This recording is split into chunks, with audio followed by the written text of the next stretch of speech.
video. Why is it not working? Huh? There it is. That's because your hands are all jacked up. Well, your one hand. Look Hello, at guys. this. Greg, you look funny. Yeah, I guess I'm under the weather and it changed my appearance. Mike, how you doing? I'm good, sir. I'm good. Awesome. Everybody, if you are wondering, that there Mr. Burns is preoccupied / under the weather, so we hope he feels better. We did a phone a friend, and here we have. I'm not going to say it. I have it right on the tip of my tongue, Mike. But we have the one, the only, the world famous Mike Berry. Yeah, okay. That's a Mr. Ed thing, but that's okay. So now Mr. Ed is the rock star YouTuber because that's the description they gave him for the Louisiana convention. So now I get him right back now when I call him. I say, yeah, this is a rock star, huh? Nah, he doesn't like it. Uh-oh. I wasn't going to say it. I had that right on the tip of my tongue, and look at this. People are just... I see it. But see, it's a different crowd. It's kind of weird because, I don't know. The silver white, the silver diamond white trash took off on one segment, and the world famous Mike Berry took off on the other. It's like when I'm on YouTube, I'm world famous. When I'm on Stream Team, I'm white trash. I don't know. Well, yeah, but I mean, if you look at that right there, it's the world famous. Yeah. Well, would that be silver white diamond trash? What is that? They're from Missouri. You can't listen to what they got to say. Yeah, come on now. Yeah. Well, Tom, he probably got hit in the head, so he's but oh well. Well, I think we're going to be Bruce. We're going to run wild tonight.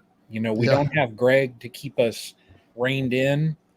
We're just going to run wild. So we might as well start out though, like we always do, right?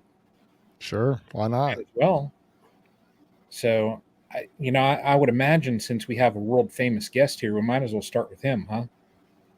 I think so. Yeah. Mike Berry, world famous. I don't know about that, but what's going on down your way, buddy? How are the bees? Oh man, the bees are. That's kind of when I talked to you. I was busy. I was shooting a video actually. Bees seem all right. Everybody's packed in the hives. I've got them good and overcrowded, so that there's a lot of bearding, and we're done, man. I got the last drop of honey in the bucket last night. We did a 4,000 pound harvest this year, which was phenomenal. I did it all by myself, and I was so grateful to get that last bucket, put the lid on it. So all that's left, I'm taking off for the Louisiana convention tomorrow. I have the opportunity to help Hilco out at their booth, so I'm looking forward to that. That wasn't planned. That they just knew I was going down there and talk to John a little bit, but got to do that for 2 days and then we'll be back. But everybody's medicated as far as treated. Everybody has been probiotics on them. They're sitting in the hive. They're packed in tight to keep the beetles at bay. And I think we're going to take it easy, start washing equipment, storing gear, getting inventories done, finding out what we need. Might have a little expansion going on next year, possibly. So even though I couldn't keep up this year, I think I need more. So anyway, yeah, that's about it. And we actually had some cool weather. Did you guys have cool weather, Bruce? It was like 68 this morning.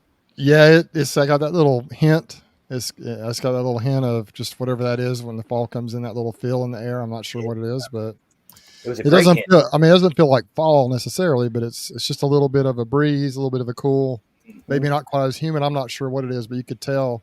Let me tell you what it feels like, Mike. Feels like football season. Oh man, does. Yeah, next week Southeastern kicks off against Tulane Thursday night. Yes, sir. So anyway, yep, I'm excited. We got our first high school game Friday night for the local high school where that I follow, and then of course BYU and Alabama kick off the following Saturday. So we're getting there, man. We're right here at it, and pretty exciting. I'm always I love football, so it's a lot of fun. Oh yeah. You guys don't want to. It was what in the 50s down there? No, down here, it wasn't that cool here. It was what Mike said, 60s maybe. Oh, I was 60. 68 this morning, and there was low humidity, and there was a breeze. Then in the afternoon, it gets still in the 90s, but there's the 90s with low humidity is a world of difference from that. Oh yeah, for sure. 70% humidity, and so the breeze was blowing. I mean, I still break a sweat, but man, it was. Yeah, it's just the like lows. It's a hint. The lows here are going to be today. It says 70, tomorrow 71, Friday 67, Saturday 68 are the lows. Highs 92 today, 87, 88, 88, 91. So that's glorious. That's nice. Yeah. For August, nice. That's glorious. Usually it's like, yeah, it's awful. But it's nice. We're on like a 3-day cool spell up here. This morning we were 46. Oh wow. So when I went over and checked the bees, I had to check a couple things. And they were like where you saw normally, like, when you see the brood there, they're just all over just because it's warm enough. They don't got to hunker down on it. But today they were just like a sheet over top of the brood. So they weren't really moving much. They were flying, but like those nurse bees and that, they were just all literally just layered on those frames. Now, I had the opportunity to visit Brian at his house a couple weeks ago, and y'all were hot up there. It was hot. Yeah. We were at Niagara Falls and got down to Ohio, and it was hot. But in the mornings in Minnesota, we were in the 40s, and it was beautiful. Yeah. It's now we're going to warm back up though, because after I think what's the weather say? We're going. Starting Friday, then we're going to be back up in the 80s. So it'll be back up to our regular 80s, and then we'll be mid 60s at night. So, yeah. But oh my, look at that. And I can't show it here. James put in, it's a diamond. That is awesome. That is awesome. Now, I had to have put that in because that's one of my own. Mike, I made you your own little diamond on there. Oh, no. Yeah. Look at that. That's awesome. Well, that's good. That's good, Mike. How many now time out here a second. How many colonies do you have now? I have right around, I just say 40 because it can fluctuate. It could be anywhere from 35 to 40. Production wise, it did 30 to 40 colonies. Oh, wow.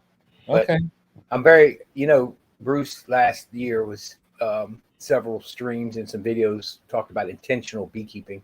Yeah. I was talking to Mr. Ed today, and that's how kind of I am. I'm I heard a long time ago, years ago, when I first started, 12, 13 years ago, it was the year before I started, a 50-year beekeeper said to me, he said, you're either raising bees or you're making honey. And you can do both. I understand that. I do both. I sell nukes, I make bees. But, when you really want to do one as well as possible, you really do one better than the other when you're intentional about it. And that's kind of how it was. And, I dealt with a beekeeper across the lake, and he took over some bees, and he took over 150 hives. And the man was producing a certain amount of honey that sold him these hives, but the man was very meticulous. Well, this guy worked in construction, and in order for him to make the same amount of honey, because he bought the label, he had to get 250 because he worked a regular job. So there's a difference in beekeeping, and Mr. Ed and I were talking about that today. And so I'm very, very intentional with what I'm doing with honey production. And so it like to kill me, but I just focus so hard on building those colonies to peak at where they're at, that where I get the maximum I can out of those few hives that I have, because time job, I don't need any more than that. But it's a lot of work to get that kind of honey. Yeah.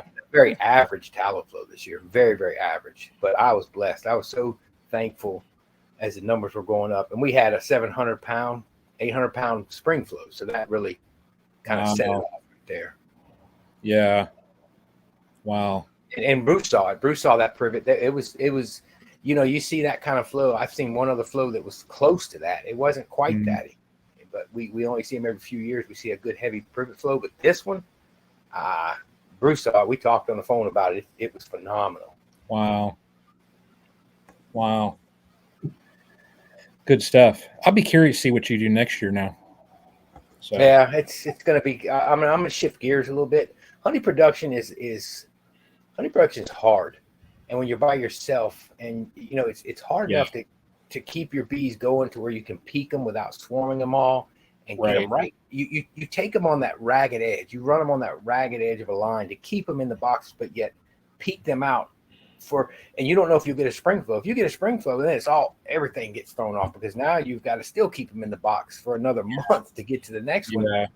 And then once you do get it all worked out and you've got the honey in the boxes, now you got to get it all out into the buckets. And so it's so much work to produce honey.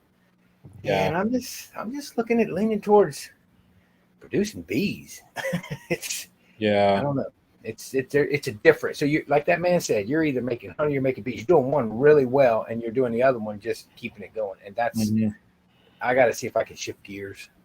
Yeah, nice. Bruce knows he did all that honey with a couple people. It's tough. Yeah. Bruce, what's going on in your neck of the woods, buddy? Probably some of what Mike's done. Mike.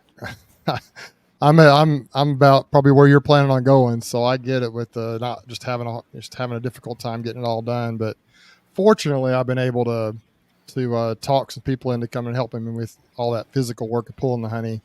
I do 99% of everything else myself, but when it comes to actually pulling the honey off the boxes, I got to have help, and I've had some tremendous people that have been willing to come more than once. That's what's that's what's incredible about it. They come back for more. You come once, I get it, but if you keep coming, then that's pretty crazy. But it was we had a tremendous year this year, a record crop for me, and it was a lot of fun. And of course, folks on here have probably seen the videos. If you haven't, you can go watch the playlist. But yeah, it's tricky, Mike. The issue I have is I think some will be swarming in the spring. I'm sure they do. If they swarm early, they seem to build back up and still make honey. And some of those swarms that I catch, which I don't catch very many of them because I'm not out there, and that a lot of my hives are kind of off. All my hives now, I don't have any at my house anymore. So I never, I may drive up and see a swarm hanging in a tree, but typically I don't see the swarms that happen. But I know that populations go down occasionally; they build back up when they make new queens. So, but I think I had about close to 100 production colonies this year, and that's about in line with what you got per colony. If you got 4,000 out of 40 hives, I got 9,300 out of close to around 90 to 100 hives. So that makes sense. That's about right. We probably were pretty similar in our production.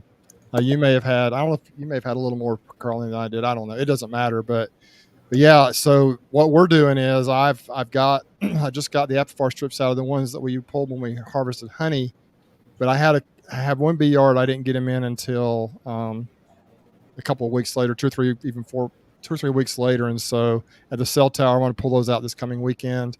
And I also had a few nukes and stuff that I made splits with some different queens and stuff. I put them in on that late just to use up the rest of my strips. Actually, I had just the right amount of strips. I had some queens I got from Ashby Miller to try out, and I had some Corey Stevens queens. I went ahead and put a few in there. But otherwise, I'm just kind of got the apple strips out. I had a crazy couple of weeks. Like, I didn't get in them for a couple of weeks at all. I think 2 weeks prior, it would have been 3 or 4 weeks ago now, I went in and I put Super DFM, and I had all the Super DFM I had left. I put in colonies, pretty much all the colonies that were near farmers where it might have been an issue. I made sure I got some in there. I tried to. And that day, the bees were absolutely crazy mean. And then we went out of town a couple of weekends ago, this coming weekend. This past weekend, I don't know. I'm losing track of time. But anyway, I went in and started pulling these strips. Well, 10 days ago or so, I was out there trying to get the strips pulled out. I was trying to do a few mite washes, the hives from Auburn.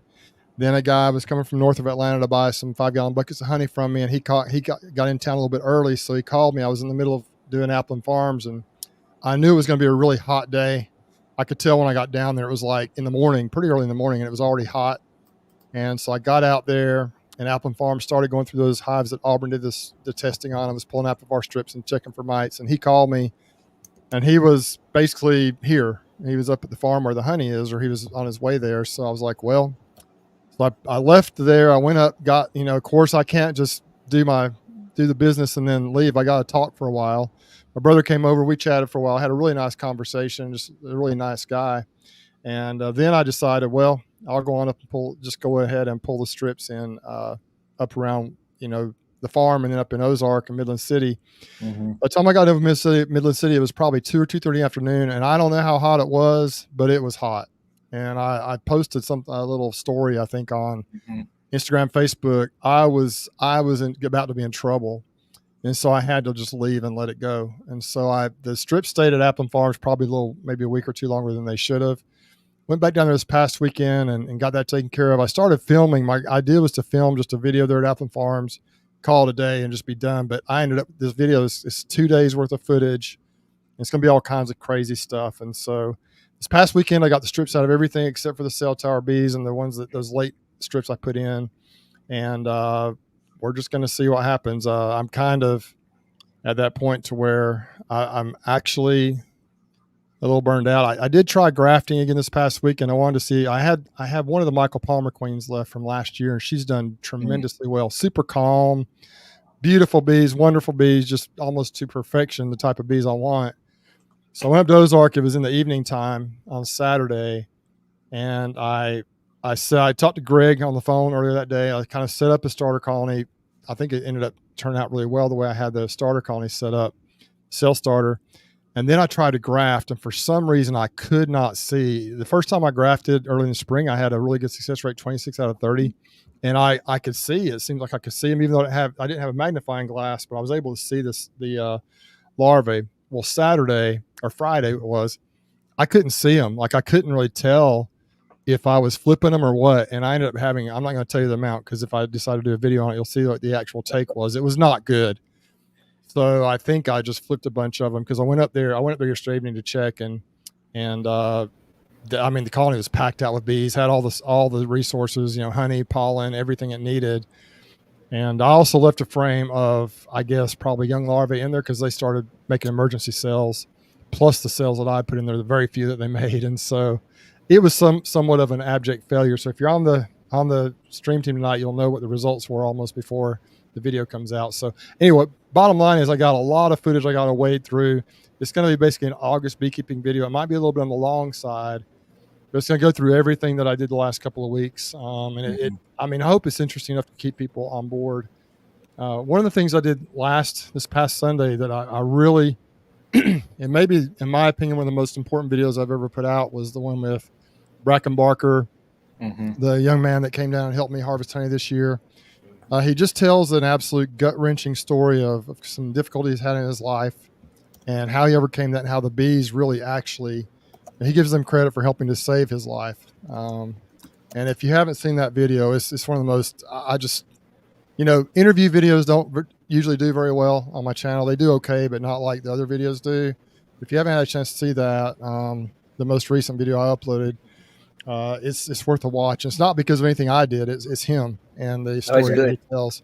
And so I'd appreciate it if you check that out, and that story needs to be told, because there are a lot of people right now who are exactly where he was just a few years ago, I'm sure. And the point of the whole video is never give up hope. And we need you here. We need you here. And so it was just almost when we were doing after we got done with that interview, he said, I think that turned out pretty good. And I'm like, oh yeah, it turned out good, because it was just such a emotional roller coaster in that video. And I think it's good for people to watch, whether or not you have any issues, whether or not you're at rock bottom. You may know someone who is, and some of the insight he gave in that video can help both people who are struggling and those who can help people who are struggling. And so I'd encourage you to watch it and share it. But anyway, that's kind of what's going on here. And, I'm trying to get these colonies in the shape they need to be in, so I can put it on cruise control, kind of like what Mike's trying to do, and just enjoy football season, honestly. Yeah. And I will say that my mite results, the Apivar did knock the mites way back for the most part. They weren't zeros, but I had an infestation beforehand. So I think they all washed within threshold, but many of them, they weren't quite as good as I like to see. The ones at Appling, I did a couple of mite washes in other areas, and they were like zeros and ones. They were really good, but the ones out there, it knocked them back tremendously. But it wasn't a zero, which is what I was hoping for. So I might need to. I'll have to reassess and see what I want to do next year. But we'll just see what happens, and then I'm going to probably pull out the old vaporizer here in a couple of months and just hit them pretty consistently throughout the winter. And one thing I messed up on this year, I hit them hard with OAV all winter long. You know, I started probably October, November, around Thanksgiving, I think, is when I really started hitting them hard, all the way through until probably February when I started making those splits and things, and then it just got crazy. But I never tested them. I never actually did mite washes in the, late winter, early spring. I probably should have to see if it was actually effective. I just kind of assumed it was. I didn't see mites in the drone brood, and so I thought, well, it's effective, and I'm so busy I don't really have time to do that. But what I need to do is be more quote unquote intentional about checking for mites late in the winter, early spring, because that Applin Farms, man, those hives, the 10 that Auburn checked, were just completely infested with mites, and they're not looking, they're doing okay overall, but they weren't as healthy. I think it had an effect on them. I think it gave them. Now they're starting to regain traction now and doing better now. But boy, there for a few weeks, I was really concerned about them. I wonder if they'd sprayed something out there or what had happened, because they really backtracked there for a few weeks. But now I think they're starting to regain traction. We got cotton blooming around, and the fall stuff's about to start, and so I think we're kind of out of the woods on that, hopefully. But I have, one thing I worry about too, Mike. I'm not sure. Maybe we can discuss this tonight about queen viability, so to speak, or queen rightness in your colonies. This is kind of where this time of the year is kind of when it's make or break with the queens. I mean, they make it through spring, everything's great, but when I start to have problems, I start to have some failures, I think, this time of year, and that's when some hives start to drop back, because if they do replace the queen, it's more difficult for them. And do you notice that you tend to have some queen loss in the fall, Mike? Do you have issues with that, or how do you keep your queens young and viable in your colonies every year? I don't.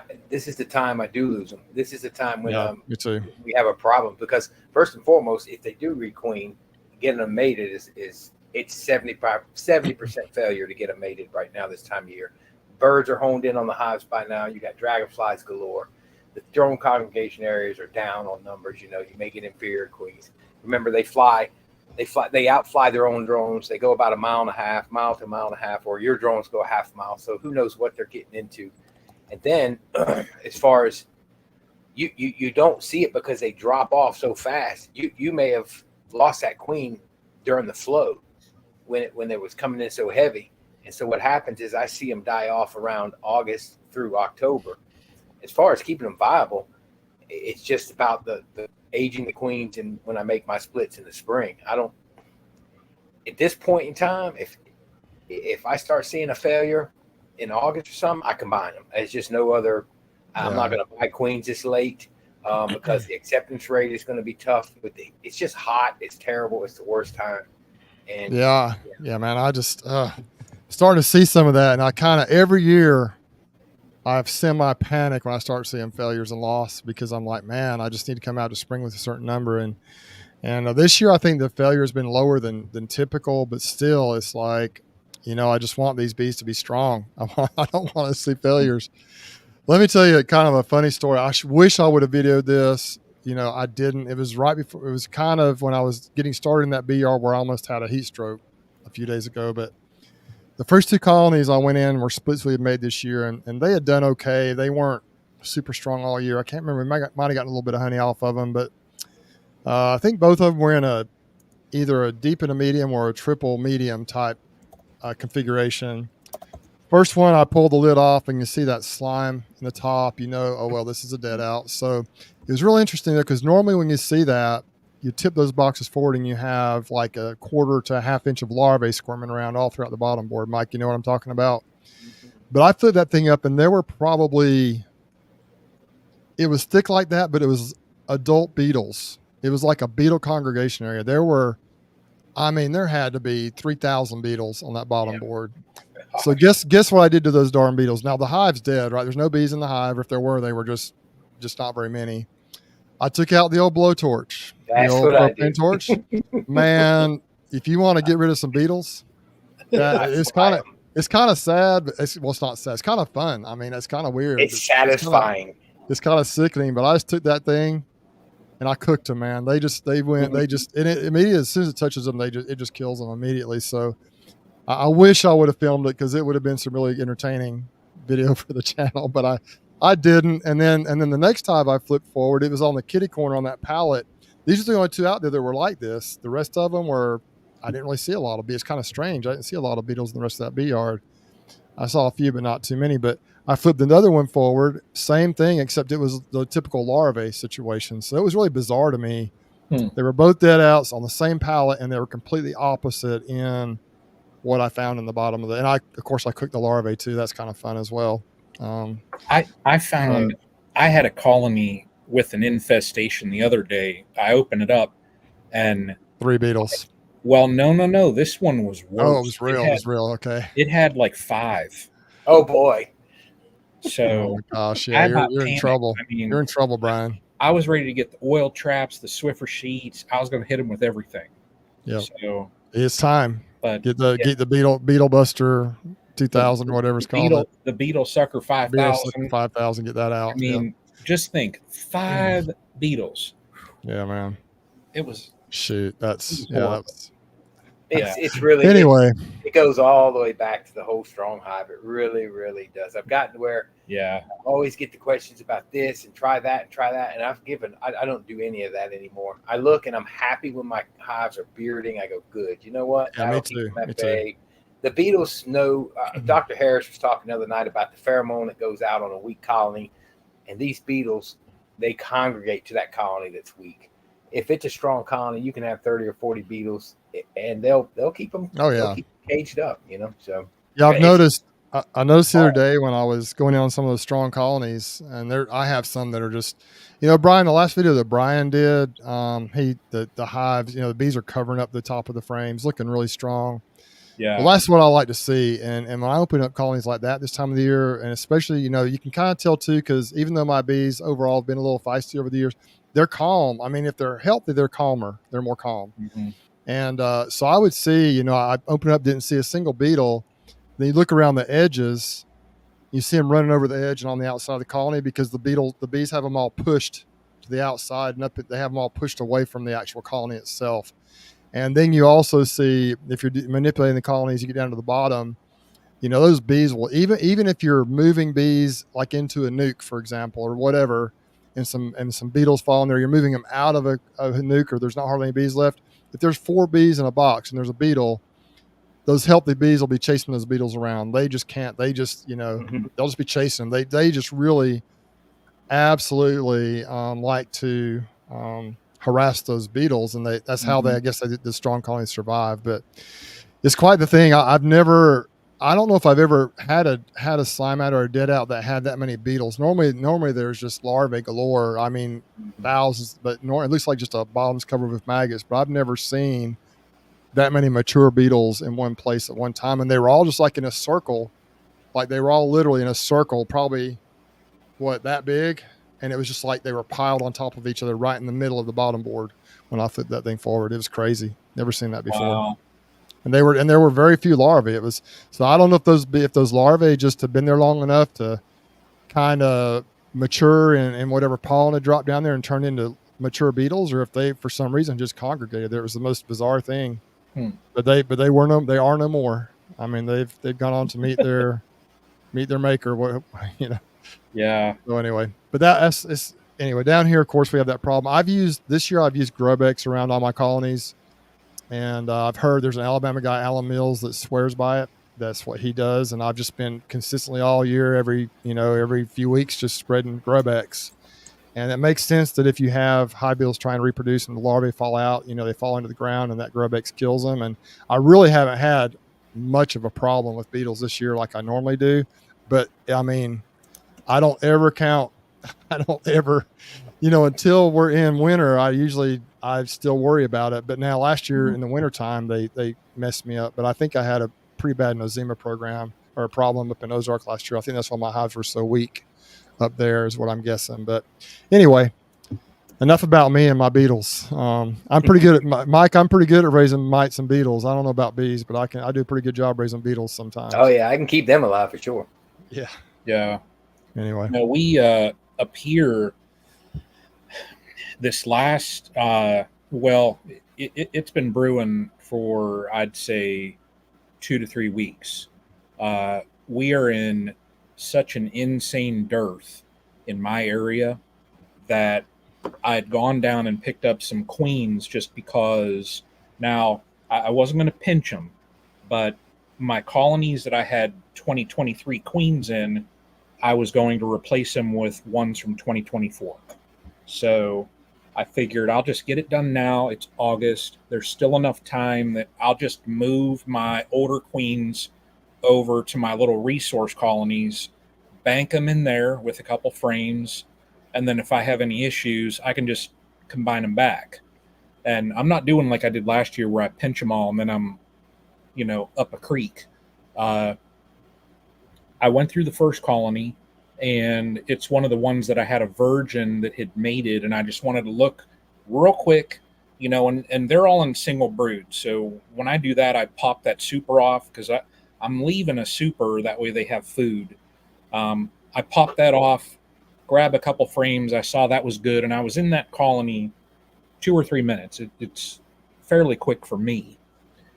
When I got to the next one where I was going to move one of my queens, I found her and I'm moving her, and you could just hear it in the air. They're getting a little bit feisty. By the time I got that moved and I put a queen in there but taped, I thought I'm just going to get her in there. They can keep her alive, and I'll just go back in and crush, cells and go through that whole spiel.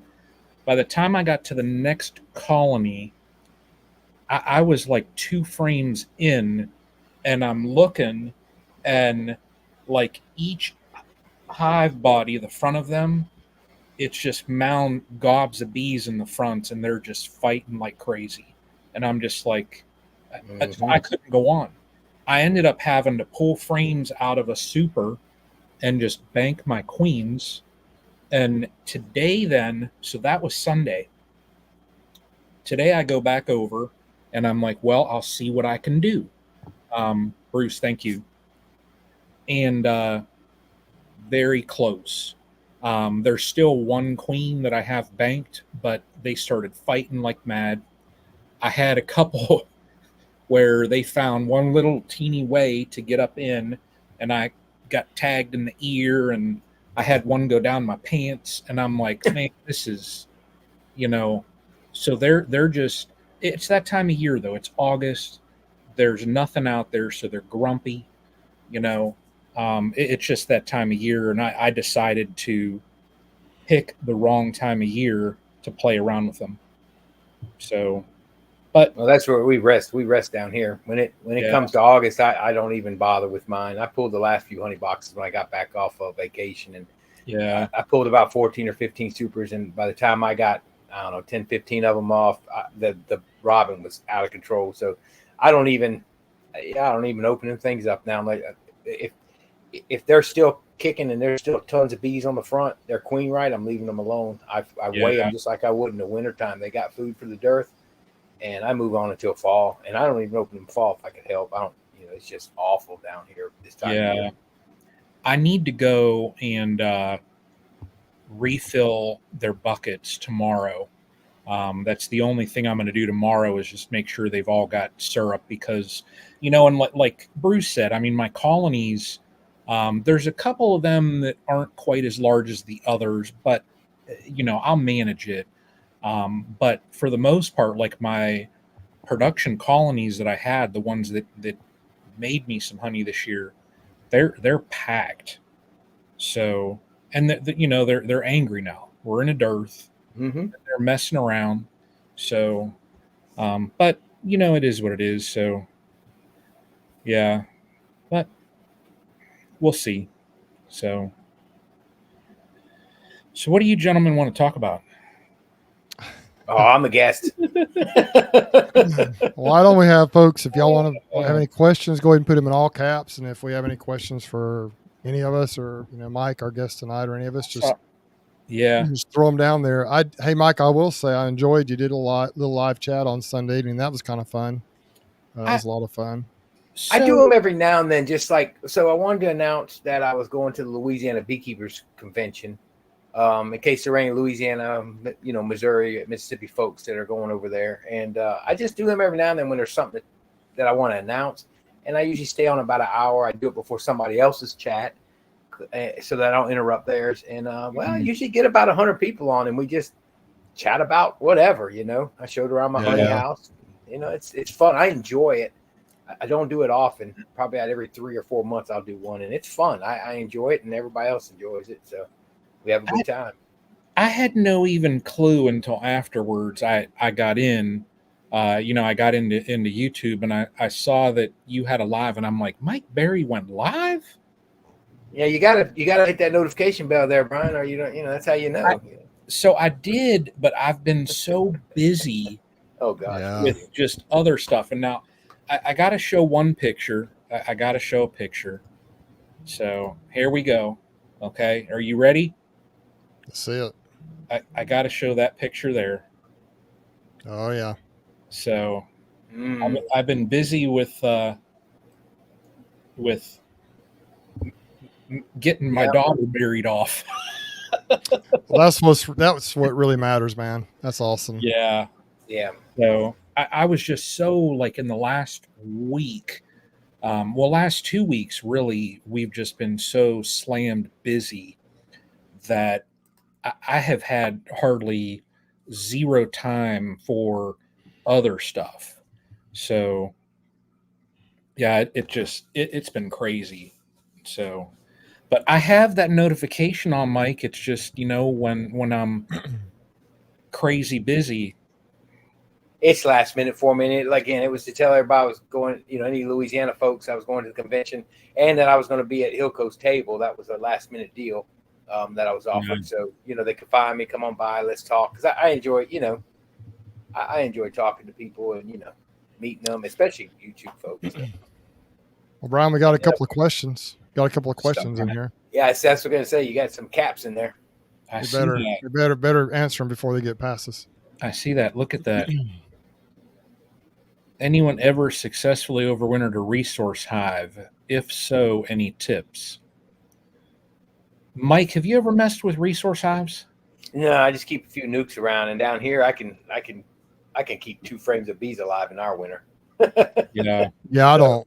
I've never done it officially as a resource hive, but like Mike said, it's just a nuke. Yeah. The smallest amber that I've ever overwintered is a 7 frame. So I just, I've never really played around with trying to take a resource hive through the winter. I did years and years ago, but I didn't even know what I was doing then with double deeps, let alone to try and overwinter a resource hive. I would imagine, if it's a good colony and they've got the stores, I would imagine you could.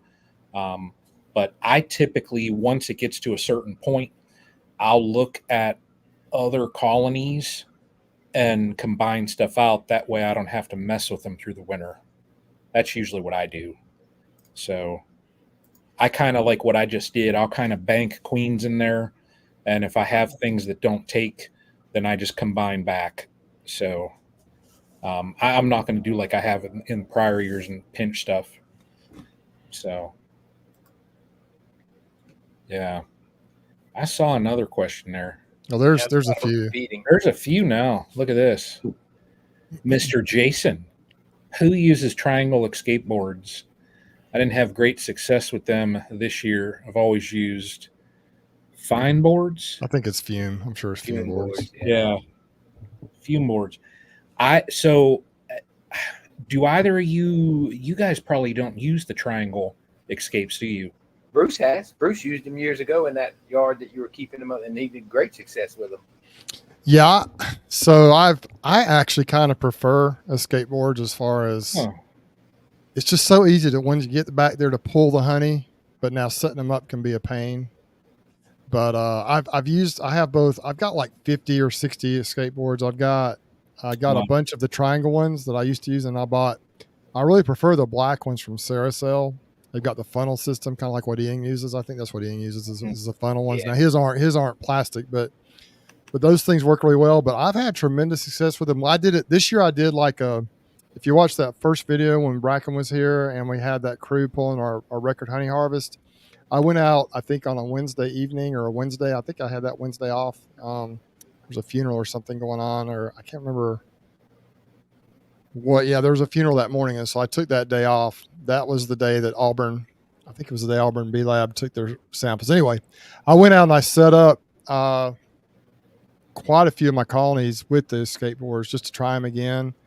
And it's just so easy. You still have a few bees in there possibly, but you just tilt them up, blow the bees out, but it really worked well. And it's just, you don't have to work. Now the fume boards are faster. If you've got a good crew, you only have to go to the bee yard once. That's the advantage of the fume boards. If you got good fume boards and if you got plenty, I drench my fume boards with honey bee gone. They are soaking, almost dripping. They're not dripping, but they're close to it. And it just runs them out. They run out so fast. Literally, I think I have 9 fume boards or something. We don't always use that many, but you can literally spray them down and get them really soaking wet and just place them on tops of hives and go through the bee yard. And by the time you get them placed on about, 5, 6, 7 colonies or 8 colonies, then the first colonies you put them on, it's ready to go. Go pull the box. And I know Mike likes, you always have your blower handy. So if there's any stragglers up there, sometimes around the edges, there's a few stragglers, you just blow them out. But I kind of prefer the skateboards. If my boxes were perfect, like Greg Burns perfect, then it would be easier. But the problem I have is so many of my boxes they're starting to break down a little bit, my older boxes.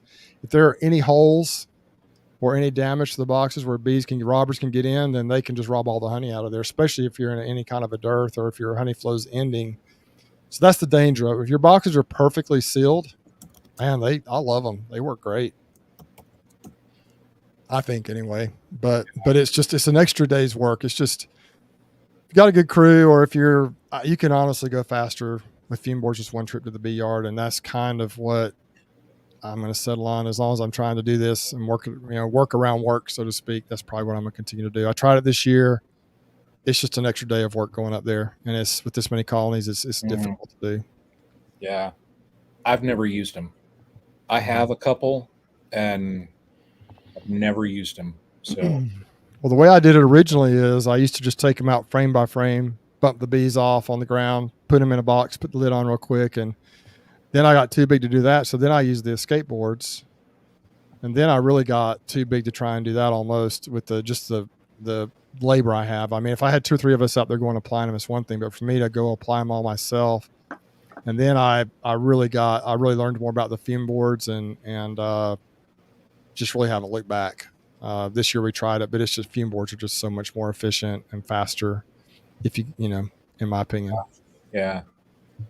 I see a question here that, we have a brand new beekeeper.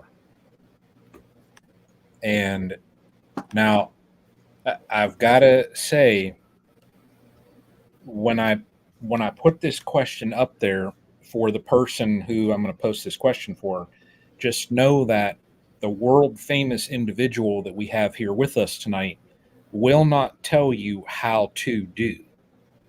It's just how he does. So, but look at this.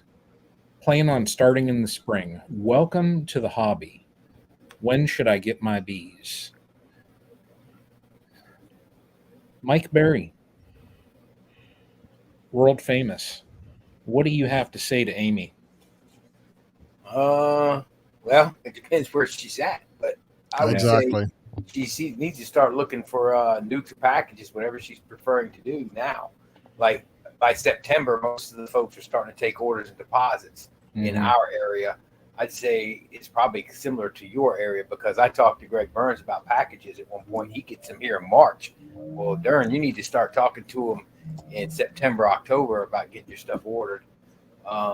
You get to November, it's usually too late. Yeah. So the bees, yeah, I'd start now. I'd start finding out who's selling your packages or who's selling nukes, and start lining it up now. Oh, she's in South Mississippi. Oh yeah. Well, I tell you what. Stacy Busby down in Varnado, right south of the border in Louisiana, will have them. There's some folks up in B Gold in Hattiesburg. They'll have them. So you need to contact them now. Yeah, there we go. I think contact them and get you down here. I'm over here in Alabama, Amy, and you can get them really as soon as you want. If you get a nuke, you can get them as soon as you want because they'll be an established colony. If they're surviving anywhere at that time of the year, they'll survive in Mississippi more than likely.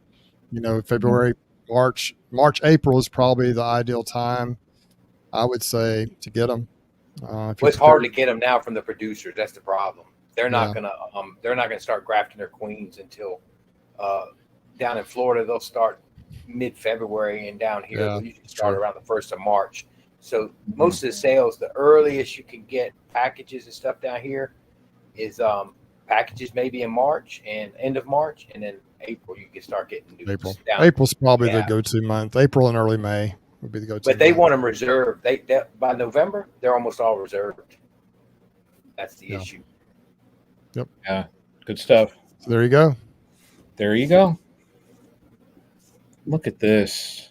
Ooh. Put Formic on 12 days ago.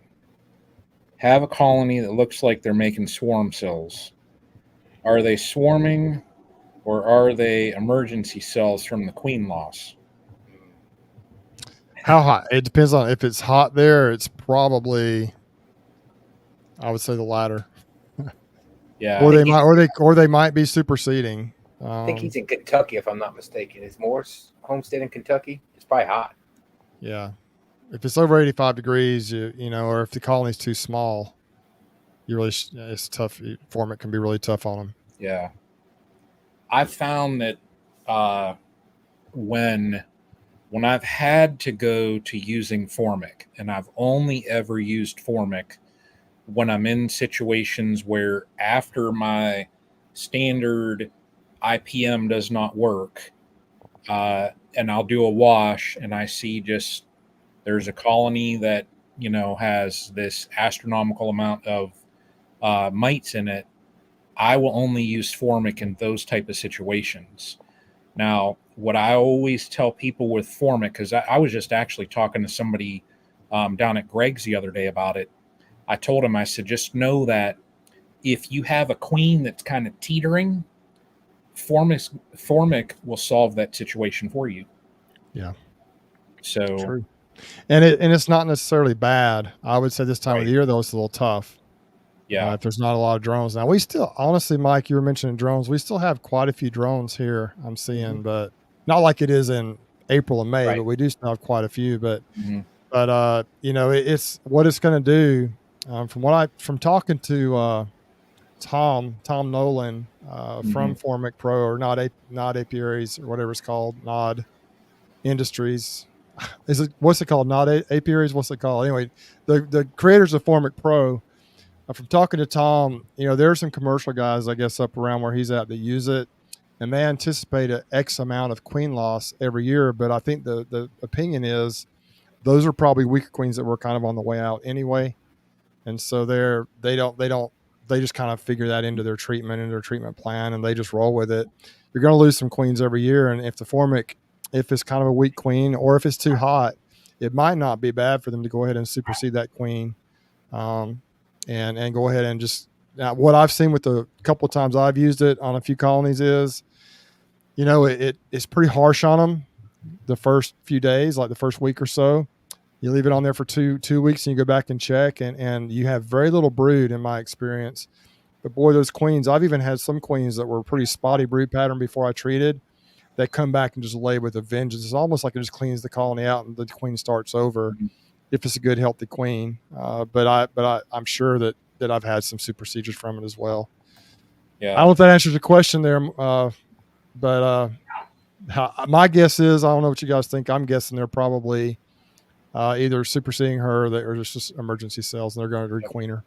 Yeah. May not be if she gets mated, it may not be a bad thing. Maybe she was going to be a little on the weak side anyway. But I guess you'll find out. Yeah. Right. Let's see here. There's a couple questions on here. Well, here's one. Oh man. Oh, I talked to Maxon about that. Oh man, yeah, he actually said they get people sending parts in because they have failures, and they get the heater element in, it's covered in oil. And he's like, "What did you do?" And they're like, "We put vegetable oil in it." And I said, "Vegetable oil?" And he said, "Yeah, I know. We didn't understand it either, because it doesn't say anywhere to use vegetable oil. Use distilled water. That's what you're supposed to use. You need to change it just like you would a water heater every year." And I still burnt one up in 5 years. A heater element, had to replace it in a Maxon. But distilled water, yeah. Kodak Farm says right there, distilled Lee. You're exactly right. And that's what Maxon said. He goes, I don't know where they came up with the vegetable oil. I guess there's a word out there that people saying use vegetable in it to preserve, I guess maybe the element. No way. Or mineral oil or anything. You don't use oil. Period. I saw a video out there, and I won't say who it's from. And in the video, it had said it referenced oil. And the reason in the video that they stated was because with certain waters, like if you're going to use tap water, for example, depending on the minerals or whatever it is, you could actually damage the stainless. Yeah. So I used distilled. That's what I use. Distilled. Yeah. So here's one here. I'd have to read that, because I know Maxon specifically said don't use oil at all. Yeah, I just use water. Yeah. Nice. Why don't we do DC's question there? Oh, there we go. Oh, well, yeah, let's do it. That's a good one for Bruce. Yeah. Do any of you open feed? And I think feed in the evening I have of morning. Yeah. Any of you open feed evening instead of morning to try and cut down on robbing events? Does it do anything? Yeah. I'm just going to be 100% honest with you. You hear you need to put the sugar water like 300 yards away, and I don't put it right up on my colonies, but most of mine are within 30, 40 yards, 50 yards. I was getting ready to say, yeah, no more than 50 yards when I was at your yard. And I haven't really open fed in a while. I might be doing it soon a little bit, but I don't worry too much about what time of the day I do it. I just, the bees aren't right there on it when you put it in there. It takes them a little while to find it. And I mean, if I set it right there between two pallets, that might be one thing, but I haven't ever had a real issue with open feeding causing a robbing frenzy. To me, as long as they're traveling a little ways for it, they have to work for it a little bit. To me, I've never had that issue. Now, people will tell you have to put it more than X number of yards. Some people say like 300 yards. I'm like, and they will find it if you do that. But I've never worried about it too much, honestly. And I've never had any issues that I know of. Yeah.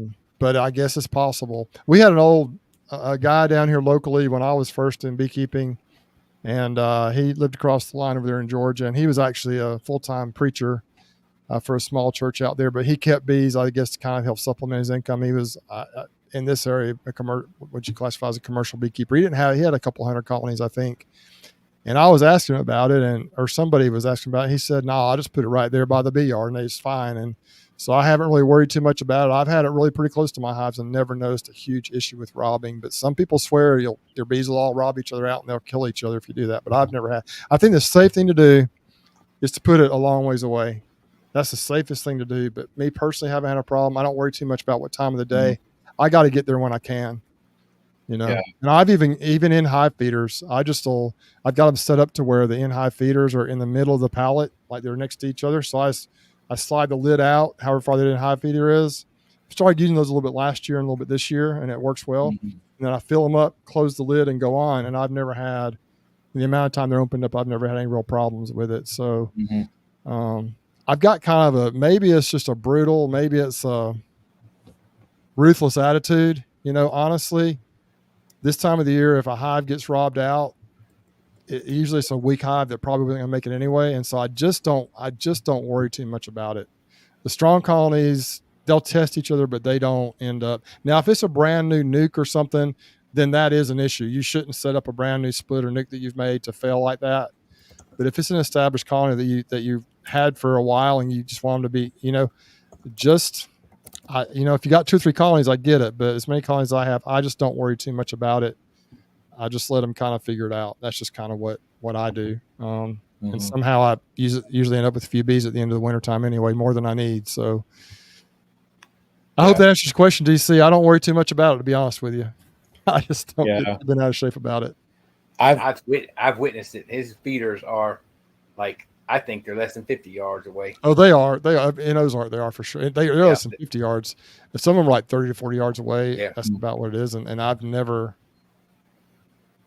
have more problems with the Brahmin just from me peeking in and getting into them and trying to do stuff with them than I ever do putting an open feeder across the bee yard from them.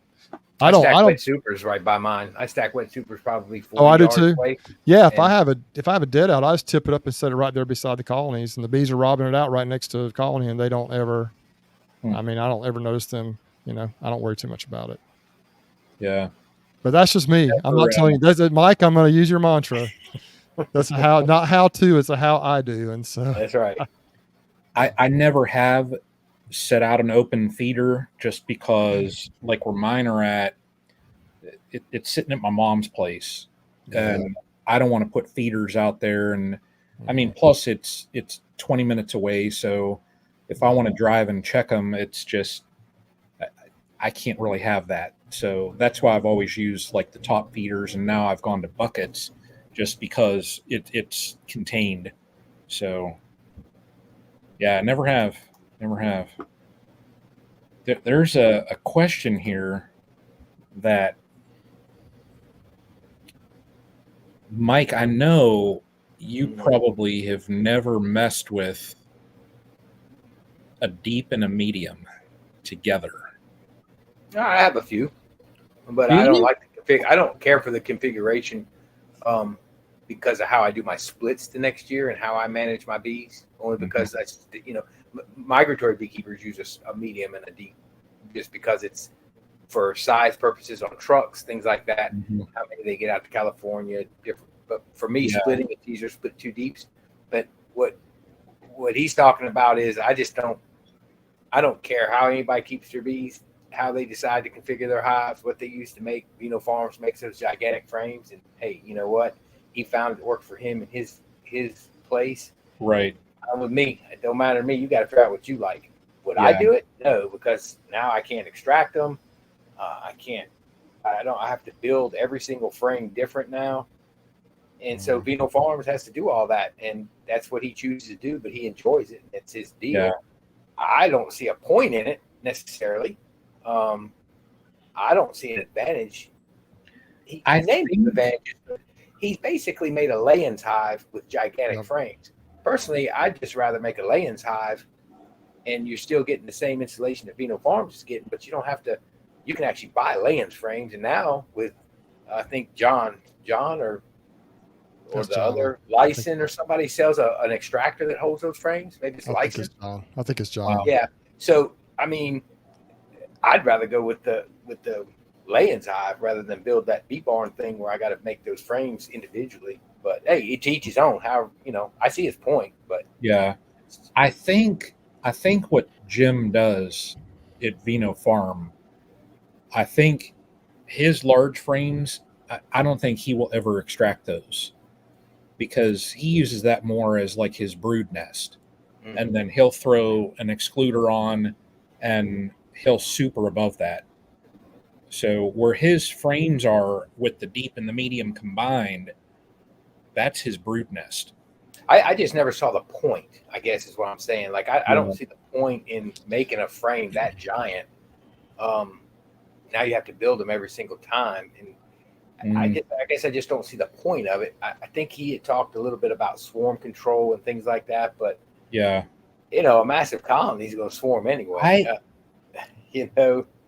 Well, he lost. Didn't he lose all of his colonies one year, and he just was trying to figure out a better way, more insulation. Like he built these barns, and they're really cool, but to me, it's just not scalable. I mean, it's just not.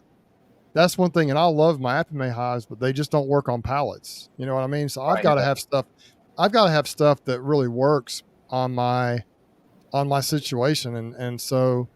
It's just, that's something that, it might be fun to mess around with a little bit, but like Stan Gore says right here, one word, simplify. I mean, I'm trying to figure out how to simplify, and that's the opposite simplify to me. Yeah. If I had 5 colonies and that was all I had, right. That's one thing, but to try and I couldn't scale and do what I do now with that. I just I can't do what I'm doing now with standard equipment, much less trying to, but there's nothing against it. Like you said, Mike, I mean, I have nothing against anything anybody wants to do. The horizontal hives, the app, all the fancy stuff you can get, the flow hive. I have no problem with flow hives. I think they're kind of cool, but they're just they're not really scalable. It's not something that I could afford to do on a large scale. And so I just like to go with, my goal as I begin to replace equipment, I'm going to try to replace them with Greg's wax tipped Endura Hive equipment. Is expensive, but it'll last me the rest of my life. As long as I'm in bees, that stuff will last. And so I've got wax tip boxes that my buddy and me wax tipped probably 4 or 5 years ago, 3 or 4 years ago, maybe 5. And it's gotten darker in color. And we didn't even use the fancy mixture that Greg uses. And there's 0 rot on it. And it's like 4 or 5 years old. And I have other regular painted boxes that within a year or two, they start to break down. If you miss one little crack or if you do something wrong. And so I absolutely love wax tipped equipment. I'm a big fan of it. And so my goal is to spend a little extra money and do it by degree, one rotten box at a time, and just replace my palletized bees and the wax tipped Endura Hive equipment. I've got a lot of mediums, but I'm going to start off with the deeps and kind of start replacing those. And then move into the mediums, as I need to in the future. I got so many medium boxes right now. I'm not going to need a lot of mediums probably anytime soon, but my deeps a lot of them are starting to break down pretty good. But we went completely off on a tangent there, but it to me, like you said, Mike, first thing you said when I saw that question was, you said Layton's Hive. That's what it reminds me of. Well, that's what he did. He did a lot of research on moisture and insulation, and I'm watching his video and I'm thinking, Jim, you're describing a Layton's Hive, and that's all it is. Now, he had his other reasons, but I saw a comment about uninterrupted brood formation. That's not even really, I don't believe that. That's not, you can get the same thing in a double deep. He didn't want to bust 2 deeps apart and things like that, and he wanted the insulation all the way around. So his point was good. I understood exactly. It makes sense. And he enjoys doing that, and so I'm all for him. I mean, go for it, Jim. Do what you got to do. And he built a nice product, and the bug farmer apparently built something like it. He likes them, and I don't knock anybody. That's their choice, how they want to do it. And I'm gonna do one, and the only reason why I'm gonna do one is because. And I'm not even going to build it with the insulation, all that stuff. I'm just going to combine a deep and a medium. And I made the frames. I found a file online. Now they're knockoffs of the Banks bars. And I'm going to build one with the original hive body that it was my very first hive body. So it had the little windows on it and stuff. And it's solely because I want to use that hive body to keep it in my operation, but also my mom is a huge Vino farm. She loves watching Jim's videos, and she has kind of mentioned it a couple times. It'd be cool to see one of those, So I thought, well, she's the reason why I started beekeeping. So I'll use my very first box, combine it with another one, and do that. But this year, with all the problems I had, I didn't get a colony in it. So I have the hive body. I have it all set up. I have the frames all set up. I didn't get it set up though. I didn't get a colony in it. It'll be a fun experiment. But I see Glade Sessions, Utah Bee Man on here. He and Bracken are my 2 Utah beekeeping buddies that have YouTube channels. And Glade uses all mediums, and Glade, for those who don't know, if you haven't seen Glade's channel, Utah Bee Man, he does a phenomenal job. He is a teacher at heart. He has the heart of a teacher. Glade is like me. He's about my age. I think probably maybe a little older, but I'm not going to say that. He may be my age. We're similar. We're both getting a little bit older than Bracken. You know, Bracken's a young 34-year-old guy, and he runs all deeps. That, as far as I can see, he may have a few mediums out there, but Bracken is lugging those big deeps around, and Glade runs all mediums, and that's pretty smart too because the equipment's interchangeable. Mm-hmm. And I've thought about doing that before, but I just like a deep for a brood chamber. But man, if you want to simplify, just run all the same size box, whatever you choose. But now if you want to run multiple boxes with that Vino frame or the lay-ins, then you'd be sure enough you'd be tough if you could lug those things around. Yeah. But anyway, so yeah, that's a great question. And I just can barely get done what I'm doing now, much less add many more different configurations into my operation. Sometimes I'm to the point now to where I'll just split, if I got them in a deep and medium, guys, I'll just medium off, make a new colony out of that. So I have some colonies that are all mediums now because that's all me.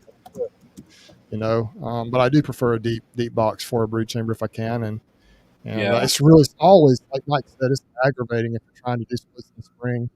You got them in a medium configuration. It's so aggravating to do that. But I did do some of that this past year, and it worked out okay. Yeah.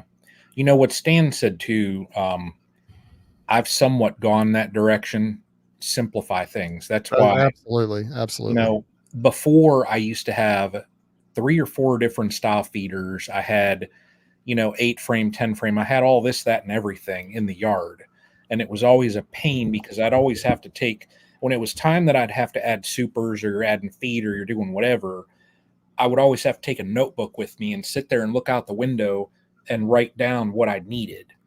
Now, I've been switching over to 10 frame. And I'm getting everything. I think I only have 1 colony out of my 14 that are over there that's not in a true dedicated single brood, with the excluder. So I'm going towards that direction, and everything is going to be simplified. Other than I am going to set up that deep in the medium so that I can have those large frames. I just, I want my mom to be able to see that. And then next year also, I'm going to play around with that darn hex hive. So I did 3D print that thing. I didn't have time to get a colony into it. I wanted to get all of my bees healthy before I tinkered. So I'm going to end up building, I need to get a certain set stand for that hex hive because it won't fit any of my other stands that I have. So I'm going to have to build a specific hexagon stand. And what my plans for that thing is, though, is I'm going to throw it out probably in the next month or so and just let it sit and let it go through the winter. If there aren't bees in it, I can block up the entrances so nothing will get inside of it. So I just figured, I'm going to toss it out and let it go through a winter. And then when people ask, how does it do as far as the elements, I can say, well, here's what it looks like after an Ohio winter. So... But that's the extent of my tinkering. I'm going to do those. And other than that, it's exactly like Stan said, simplify and just have a standard process throughout the apiary. So good stuff. I saw another question in here. There was one more up there. Wasn't there one more? Oh, it's directed right to you. And just to me, but I think we could probably all answer this. Do I use Bruce? Do you have different types of honey like Bob Binney, or is it all wildflower? I definitely have different kinds of honey, but I call it all wildflower. So my honey can be anywhere from almost clear to just a really deep amber color. Yeah, and everything in between. And I have honey that crystallizes quickly, and some honey almost never crystallizes. And I think my honey is primarily. We got privet, we got and tallow are the main 2 sources, but we also have in this area, we have privet, we have clover, we have blackberry, we have tallow, we have, cotton right now, which I don't ever pull the cotton, but there may be some that bleeds over to the spring. So we got a combination of a lot of things. I'm not even sure what all we have, But I never say my honey is strictly one thing or another because I honestly have no idea what it is. Because those bees will fly a couple of miles, right, to get nectar, and you don't know what's blooming out there. And so unless you're in a place where you're surrounded by alfalfa fields and nothing else, or you're surrounded by nothing but tupelo and the tupelo is the only thing blooming, or there's nothing but acres and acres and acres of white clover, you really don't know honestly what's in there unless you get it tested. You can get it tested. And so I'll tell people my honey is most likely, this is my summer harvest. It was a certain color. I think like an amber color or whatever. More than likely it was mostly tallow, but it could have some other stuff in it. So I never say my honey is specifically tallow honey or privet honey, or I may say spring honey or summer. I may say the way I word it is this is from my spring harvest or my summer harvest. The understanding is though my summer harvest still has spring honey in it because I don't pull my spring honey until I'm ready to go. Mike, what do you think? Same thing. I've seen, like last year we had 0 tallow pretty much, and it was all blackberry, and I couldn't necessarily say it was blackberry, but it sure was different. But then when you get the summer stuff and there is tallow blooming, but like this year, I can only pinpoint one box I know for sure was tallow because I put it on right before the tallow flow, and that was it. But we have elderberry blooming, wild elderberry. We have clover. We have the yellow butterweed. We have all kinds of stuff. And like you said, a lot of it bleeds over. The privet, I could probably pinpoint some privet and say that was truly privet honey, but in the end, I blend it all off. Varietal honey, you really have to be in the right location to do varietal honey and know. And you have to be very disciplined in moving your boxes. They use Amber's talking about Bob Binney.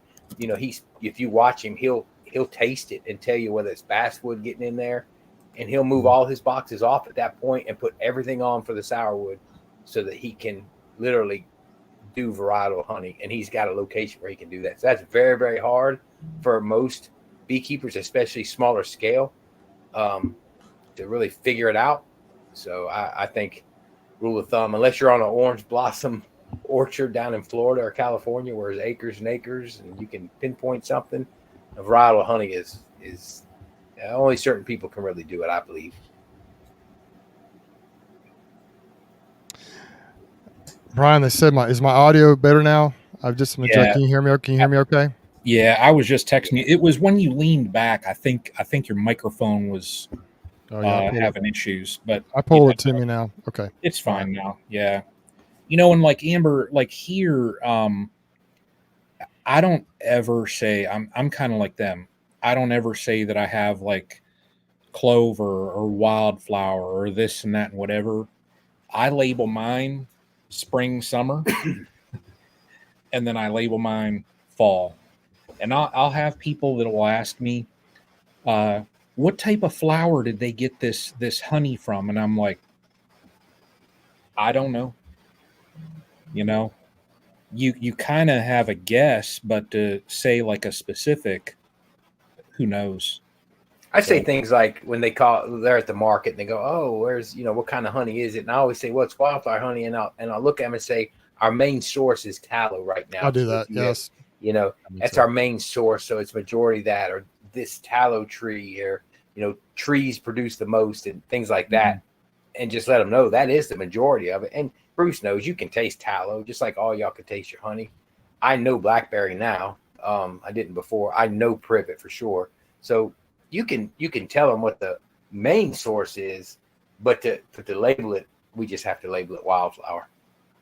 Yeah, man. When we did our summer harvest, literally some of it was almost clear in the summer harvest. It was the stuff obviously we probably didn't get off in May.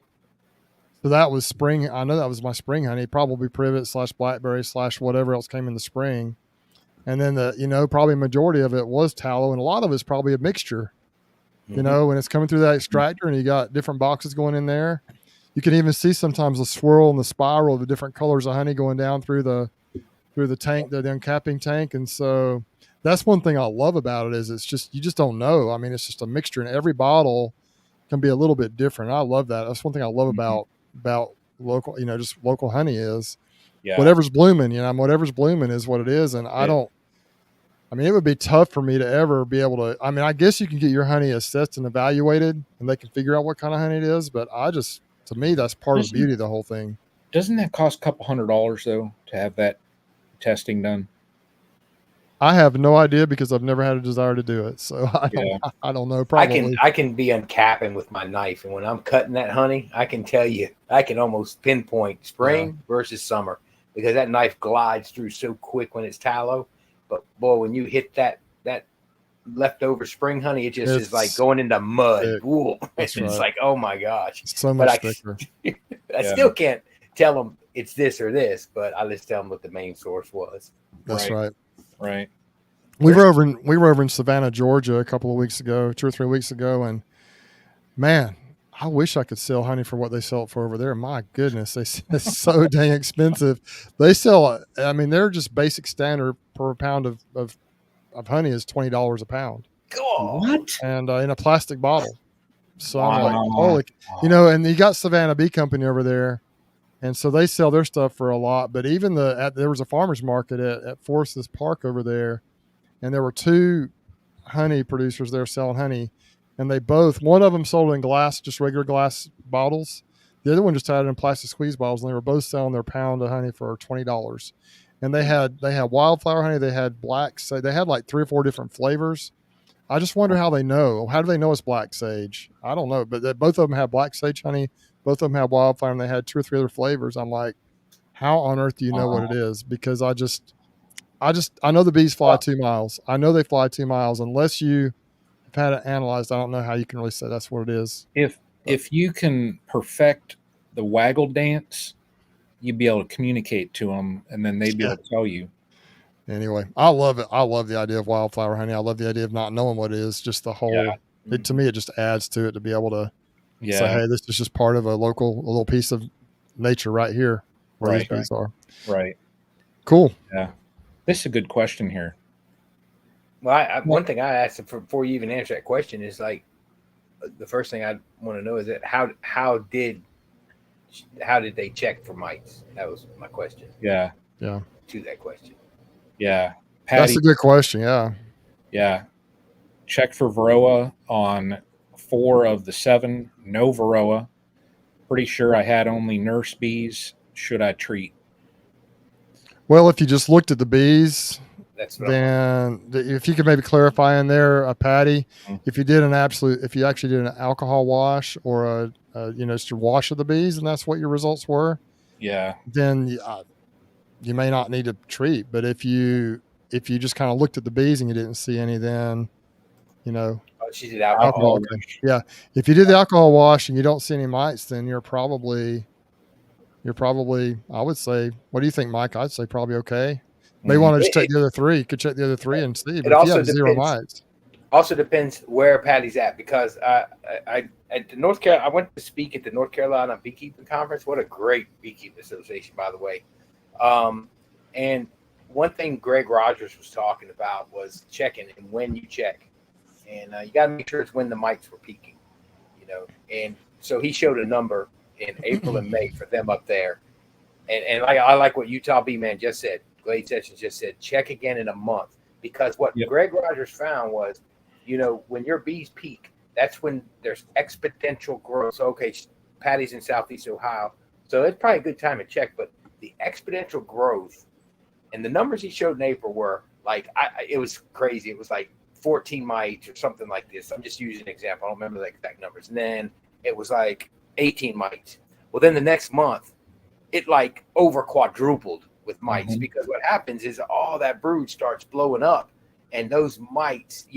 So we went with Frank Renkovich. He showed us the breeding and how they breed in those cells. You go in with one female, she makes the one, breeds with it, then they turn around, they make like 4 males, and anyway, the mite numbers went up like exponentially, like you wouldn't believe. Yeah. So it was a false reading in the late spring. It was a false reading.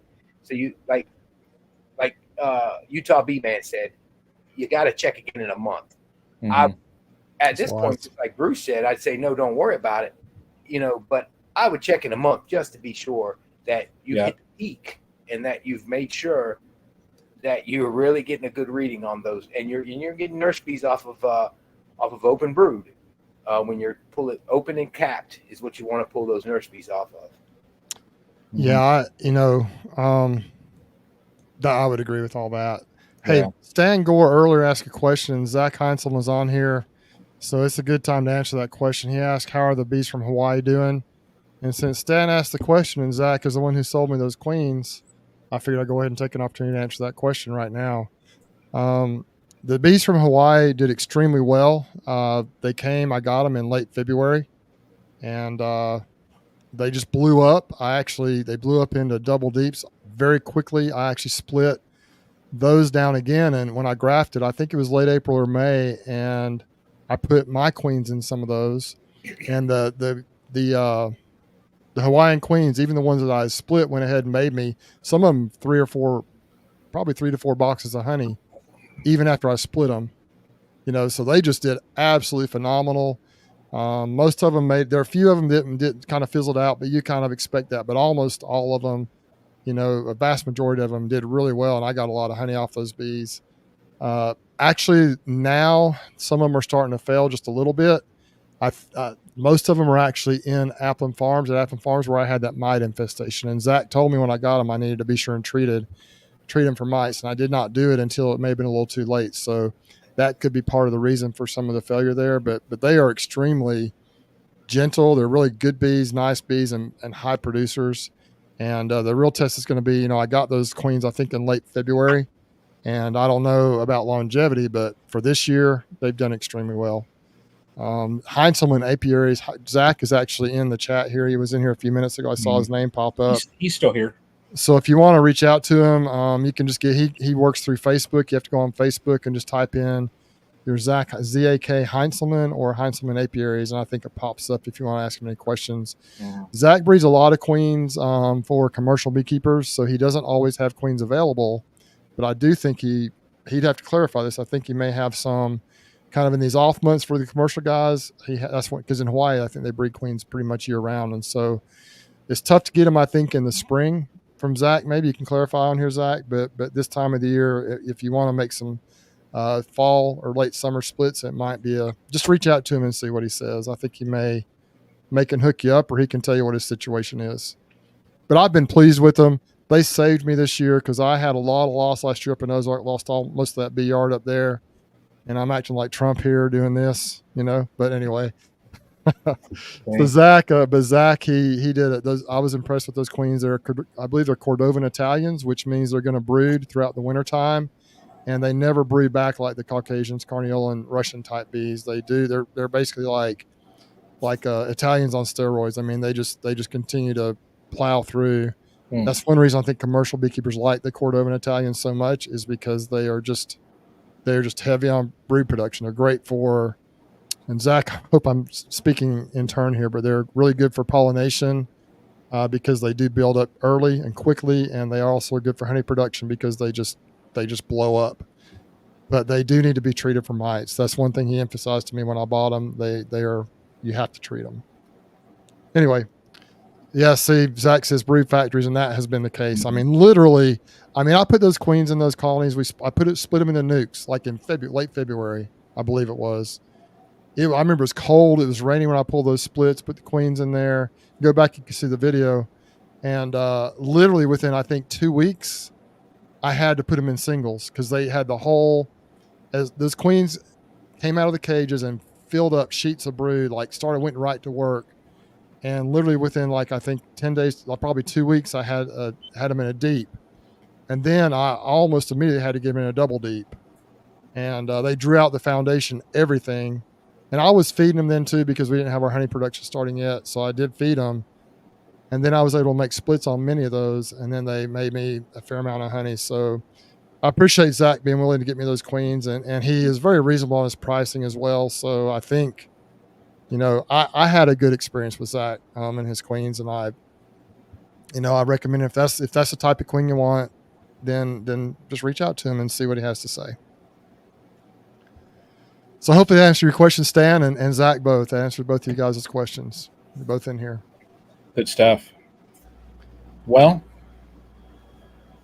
we are closing in on an hour and a half. Look at that. Mike, you can't do that.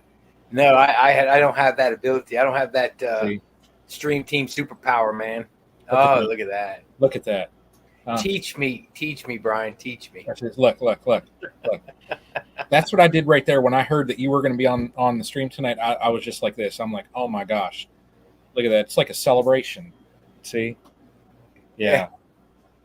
Well, what, Mike, what do you have coming up in the next week? Well, besides the convention, I'm basically going to lay back for a while and start inventorying stuff. I'm very pleased. We're starting to hit a drought of some sorts, not like we had last year. So I'm not sweating my bees right now. They're packed in the colonies. I like that. So I'm hoping I can just lay back until the next super DFM treatment. I'm back on my 30-day regimen on that. But my plan is to start inventorying equipment, start getting a plan together. Be talking to Nature's Image Farm about maybe some deals on some boxes, maybe a premiere. Let's start actually planning for next year, to be honest with you. Down here, when we get this next month, all we're doing is checking weights on Hive. So my plan is to lay back, maybe do a little vacation. Got us a new RV trailer we want to take out. The old Pilgrim that was in all the videos back there, that thing is in Ohio right now, sitting in Nature's Image Farm. I don't know if y'all knew that. Did you see it when you went to pick queens up? I was so darn out there. So I didn't even, when I went down Saturday, I had gotten 4 hours of sleep because Friday was my daughter's wedding. And I didn't realize when I set it up that it was the day after the wedding. I just said a Saturday. So we lined it up, and I didn't even go out to his learning yard. Like when he went out there, I sat up by his building just chatting with a couple guys, and so I didn't even. It was right there. It's right there by the building. It's sitting there behind when you come out of his big overhead door. And so we're going to go Labor Day and kind of relax, get a reset on everything, kind of think out my plan for next year, get a little inventory going. But it's is that and wash equipment. I got to wash equipment. I got to wash all my honey extraction equipment. So that's my plans. That's upcoming for me. Yeah, good stuff. We are going to do one more question, and I'm going to let Bruce here. So TJ here says, was just given a yard of 50 hives by a widow of a beekeeper that passed away. Sorry to hear that. Only some of them have lived since October of last year. How would you approach the living bees and the empty equipment? That's a good question. That I saw that come through. I thought we need to just answer one more question. So there's a lot of, if Greg was here, he'd talk for 30 minutes on this. But, what I would do, first of all, I guess the question is, what is your experience with beekeeping, TJ? Do you have any? Have you been in them at all? Have you assessed them? I think probably the number one thing, if possible, if you could find a local beekeeper to kind of go through them with you and help walk you through that process, that would be best. If you have the equipment, if you have like the protective gear and everything, the smoker, the hive tool, you can start cracking open lids, but there's just no telling what you're going to find. Mm-hmm. First of all, you need to assess which ones are actually alive and look strong. I would say the equipment that is dead outs that has no bees in there, it could be messed up with wax moths, and it could have some pests in there. So it may not even be really salvageable. But I would say you need to get in, find out which ones are healthy, which ones are strong. Now, the boxes themselves are probably in pretty good shape as long as they're not rotting and falling apart.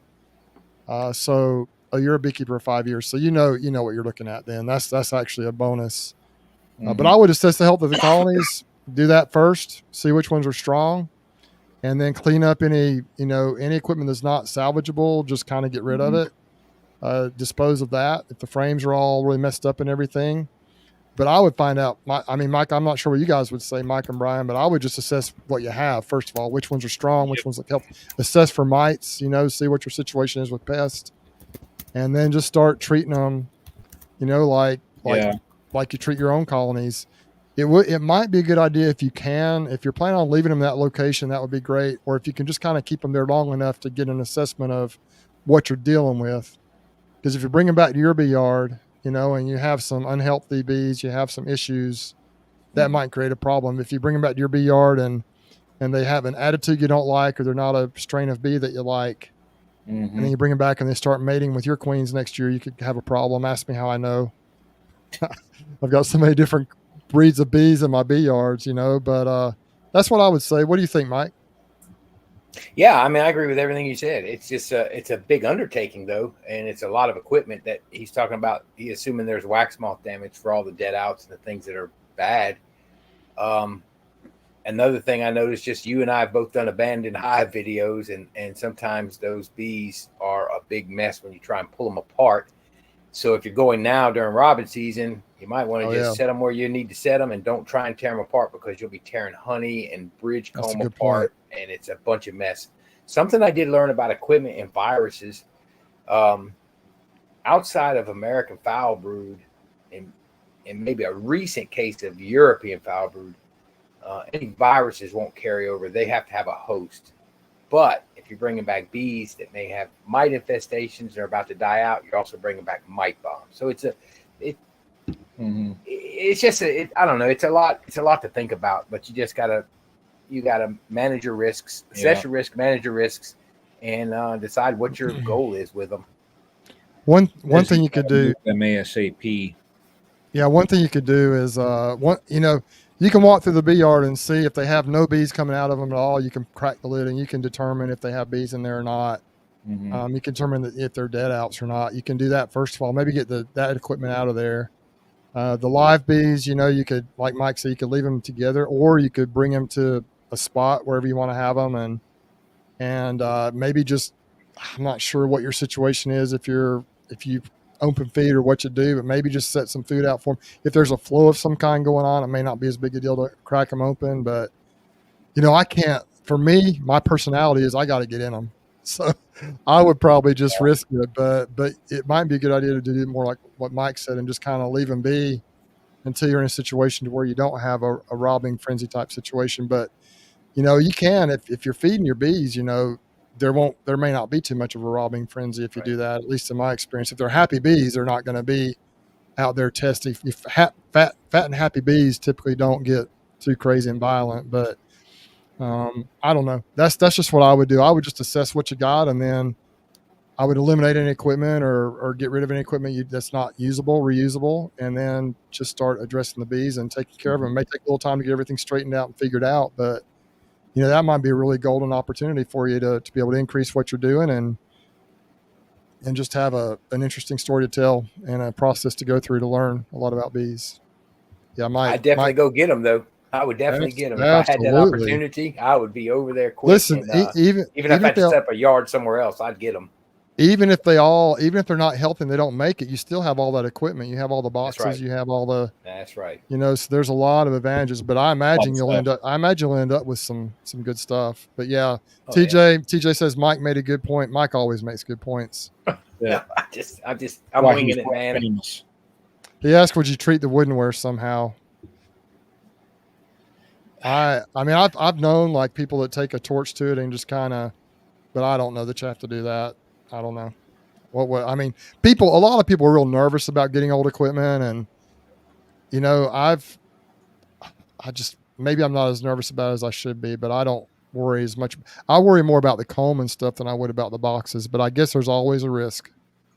There's always a risk. Well, you gotta look at all different things, and there's that risk, but okay. So the area, for example, our area, we had the retired bee inspector over here, and he talked about how American foul brood was a terrible thing way back when, but we just aren't seeing it anymore. We see some European foul brood. Okay, so that's going to die out with bleach water or freezing or whatever.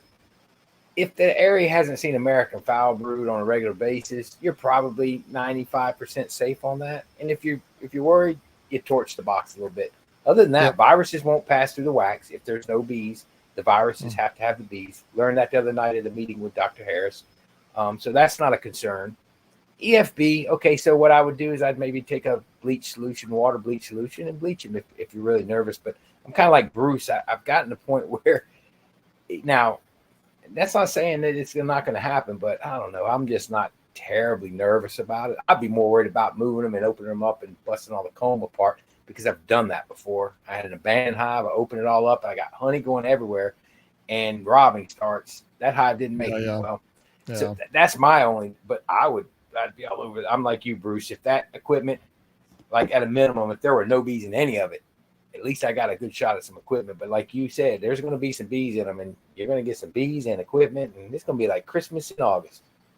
Yeah, and there's been some really good suggestions. Glade makes a good point. He says, plan on trying to rotate out the comb as quickly as possible. Mm-hmm. That's another thing, you can kind of start rotating that out over time. And so, yeah, there's a lot of great things. But if you've been a beekeeper for 5 years, just try to kind of approach it as you're able to. If there's bees in the boxes, they'll survive. You don't have to get in them all and make all the adaptations and adjustments tomorrow. You can take some time to do it, take a few weeks to kind of work through the process, think it out. And maybe talk to someone locally, or someone, just kind of run it by some people and get a game plan together. But definitely, to me, it would definitely, I'd be all over that. It would be kind of fun to me to just go, see what I got. And I've got locations, like I could isolate a yard. Like I've probably got 4 or 5 different places where I've got at least a couple people right now that said, please put bees on my property. And so I've got at least 2 or 3 places right amongst where all my bees are, within a fair distance away, but in the same general area. So it wouldn't be too much of out of the way for me to drive to them, where I could just isolate them for a while and see how they do if I wanted to or needed to. Yeah. I'm not sure that I would, but I could, and I just might do that. I thought about doing that with bringing in some new genetics and isolating them anyway. So great. So they're in West Virginia. So that's a great question. And looks like there's a great question. Or did they say West Virginia? I think so. Yeah, he's in Pennsylvania. Pennsylvania. So, okay. Mark is up in West Virginia. Anyway, I thought that would be great to answer that one more question, Brian, before we hopped off of here. Yeah, good stuff. Well, Bruce, what do you got coming up in the next week? Football season, man. Mm-hmm. But besides football season, I'm going to get the rest of the strips out of my colonies, the ones that still have a few strips in there. Up the cell tower, I've got to get all those out. And then a few of the nukes and new colonies that I have. And I'm going to start checking weights a little bit. We still have some cotton blooming around, and the bees are looking pretty darn healthy. But it's just that time of year where my colonies, you'll see in my videos, some of them are just looking so strong right now still that, that food is a concern. I just got to watch them. And Redfish says roll tide. I know there's probably some other Alabama fans on here too. That's horrible. Roll tide. But anyway, so that's my plan, is just to kind of keep watching them. I'm going to try and figure out what to do with these. I'm going to go ahead and say it for those who are still on here. I had a horrible acceptance rate of queens of 3 out of 30 this time. So it was horrible. But they are queens I want if I can get them out and get them mated, because they're from the Michael Palmer queen that survived last year. Super gentle queen, been doing great, gangbusters, everything I wanted in bees, she delivered. Mm-hmm. And so I'd like to get at least a couple of queens out of her and just see what happens. But none of them may take. I don't know, and it's really just I'm embarrassed by that, because my first time I grafted was 26 out of 30. Or 25 or 20, I think it was 26, and this time I got 3. But like I was saying earlier in the chat tonight, if someone wasn't listening, I got up there and my goal was to try and graft and just see what happened late in the summer. My second time really in years and years trying to get serious about grafting, and for some reason I just could not see very well at all. Normally I could see the little C-shaped, I could see the larvae, but I was using a Chinese grafting tool, and I kept trying to get under I'd get under them, was trying to bring them out. They would hit the side, and I think they were flipping, and I did it over and over, and then I think I got that one, but I couldn't see good enough to tell, if it was actually in their proper, in their right or not. So obviously I screwed some of them up, and they didn't take. I also left a frame of young larvae, I think, in the colony that I was using as my cell builder. And they made a bunch of queen cells out of that too. So I may have had, I don't know, whatever I did, this time didn't work as well as my first time did. And you win some, you lose some, but it's a learning experience. And what I'm going to have to do is get a magnifying glass or some way to see, to expand the size. Get that thing that I had on when we were up at Beak Me. I may get something like that. I could look like Brian, man. With your Chinese grafting tool, one thing you want to do is what I learned, and I watched it on a video when Bob was doing that series on those guys grafting so fast, is keep that Chinese about every second or third larvae you graft. Take that thing, put it in your mouth and lick it. I did it after every. I did it every single Yeah, time. keep that thing wet and you won't roll them. It'll slide right under them. I don't think you rolled them. I know some of them were flipping over. They were getting caught on the side of the cells. I was trying to bring them out. And yeah, I was licking it every time because it just didn't work if it was dry. So I don't know. I just couldn't see. I couldn't tell. And I learned, in my video, if I decide to do a video, I'll just say, hey, look, I don't know if I got any, I couldn't see. So it's hard to do that if you can't see what you're doing. I think the age of the larvae were perfect. Looked like they were that perfect little C shape. But I got 30 grafts out of, I probably tried double that.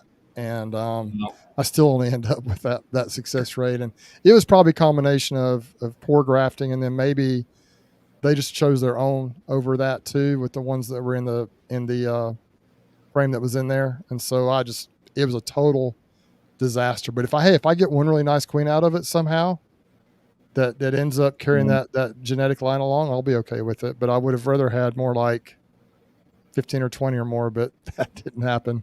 And Zach, I mentioned it to Zach earlier. He said, just try again. I'm like, it's getting so late in the year. I just don't know if I want to. If I really am desperate for more queens, I may just order. There are a couple of companies I've learned that have really good queens this late in the year. And I've never ordered a large quantity before, but I've ordered a few this time of the year, and I've had some pretty good success getting them in there. But I think I'm just going to roll with what I got, kind of like you're doing, Mike. Kind of keep them healthy, get them weight, button up the hatches a little bit, make sure they got population, and just see what I come out of spring with. I do have an order in with Zach for the spring. He got me on his list somehow, and so I'll use those again in the early spring, and then we'll maybe graft again and get some things rolling in the later on in the spring. So how quickly is he getting those queens? How long is it? It's the same. Queens? It's just the same as if they come from California or anywhere else in the country. Yeah, then they're. Okay. Yeah, I mean, they come fast. I mean, it was like, I think he sends them out on a Wednesday. I got them on a Friday, or maybe it's a Tuesday to a Thursday. It's like 2 day. And I will tell you this, I was so impressed with how he packaged those queens. If you go back and watch that video from back in February or March, whenever that was, man, they have two syringe looking things in there. One of them has candy, and one of them has, I think it must be water or fluid, liquid or something in there. But those bees, they were so happy and healthy, and they didn't skip a beat. They would have been finding that thing for several days, I think, and it wouldn't have been a problem, as long as they, and in that time of the year they didn't get overheated at all. But he puts the queens in there, a lot of attendance. Like, it's like you open it up, it looks like a little mini beehive in there, and they are just as happy as they can be, or at least that batch was. I was really impressed with how he boxes things up. So anyway, but they are Cordovan Italians. It depends on what you want your genetics to be, and they do have to be treated.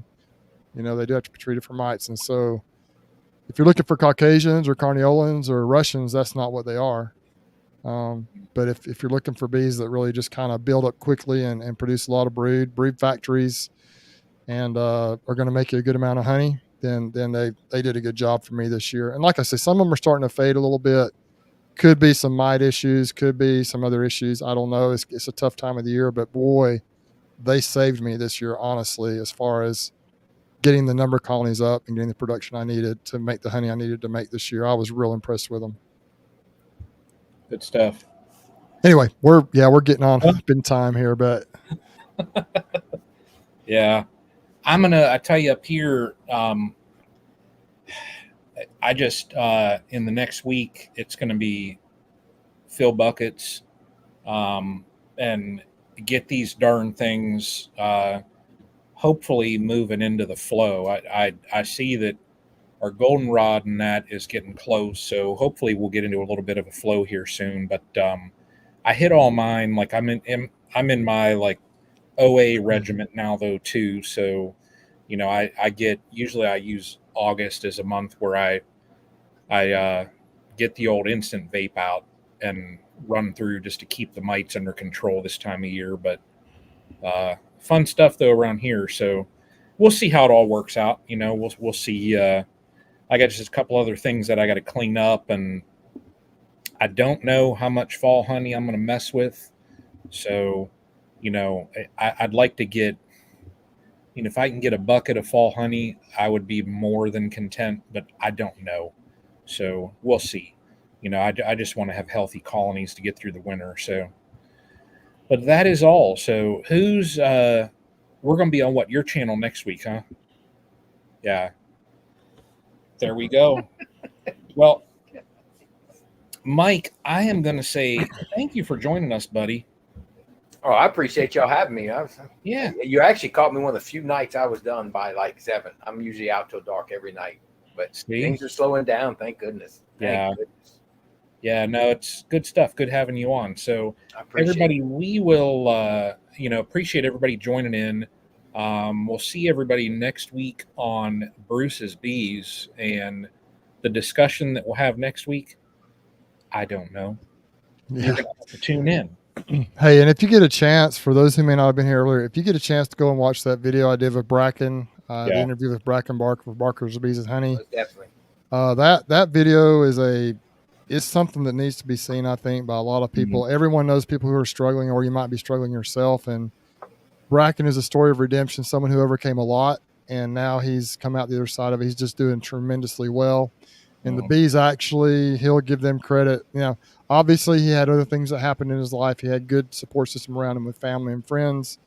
He's got a great wife, a great family now. And so he's doing really good, but the bees played a major role in literally saving his life. And so if you get a chance to go back and watch Bruce's Bees channel and the most recent video, it's the one about, it's pretty obvious. It says the beekeeping saved my life. It's got a picture of Bracken there. But check it out and share it. I think it's a message that needs to be heard.